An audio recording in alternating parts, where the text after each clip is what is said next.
शेततळे रानात असण्याचा आपल्याला काय फायदा होतो ते आपण आज जाणून घेणार आहोत.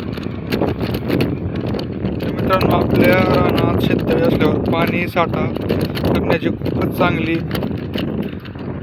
सोय आहे. तर मित्रांनो, आपण त्यात पाणी साठा जर केल्यानंतर आपल्या शेतात पाणी द्यायला सोपे पडते. तर मित्रांनो, आपल्या शेतात आपण शेततळे केल्यानंतर आपल्याला यामध्ये सायपनद्वारे पाणी धान्याला द्यायला खूप चांगली पद्धतीने येत आहे. तर सायपन म्हणजे काय? काही लोक विचार करतात सायपन म्हणजे काय. जेव्हा आपण शेततळे खांदू तेव्हा आपण खालून 3 इंची पाईप त्यामध्ये टाकायचा आहे. त्यानंतर त्याला पुढे 3 इंची वाल जोडायचा आहे. त्यामध्ये आपण वाल जोडणी करून घ्यायची आहे.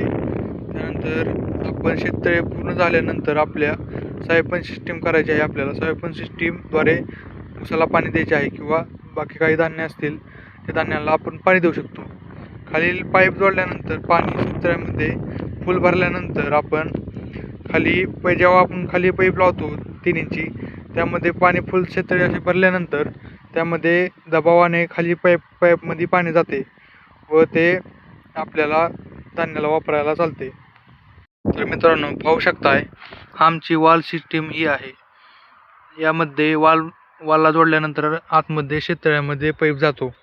पाईप गेल्यानंतर तो खाली न्यायचा कडेला व तो रिकामा ठेवायचा. म्हणजेच वरी पाणी भरल्यानंतर त्यामध्ये दबावाने पाणी आपल्या पाईपलाईनमध्ये जाते. तर हे शेततळं आम्ही 2 ते 3 वर्ष झाले खांदलेले आहे. पाहू शकता पाणी. हे शेततळे आमचे 150 बाय 150चं आहे, म्हणजेच 150 फूट बाय 150 फूटचा आहे. तर शेतकरी मित्रांनो, ह्या शेततळ्याच्या कडेने आपण अशी जाळी लावलेली आहे, म्हणजेच पोल रवून पूर्णपणे चौकोंड जाळी लावलेली आहे. तर मित्रांनो, या जाळी लावण्याचा फायदा म्हणजेच कोणताही प्राणी आत शिरू शकत नाही, शिरता येत नाही प्राण्याला.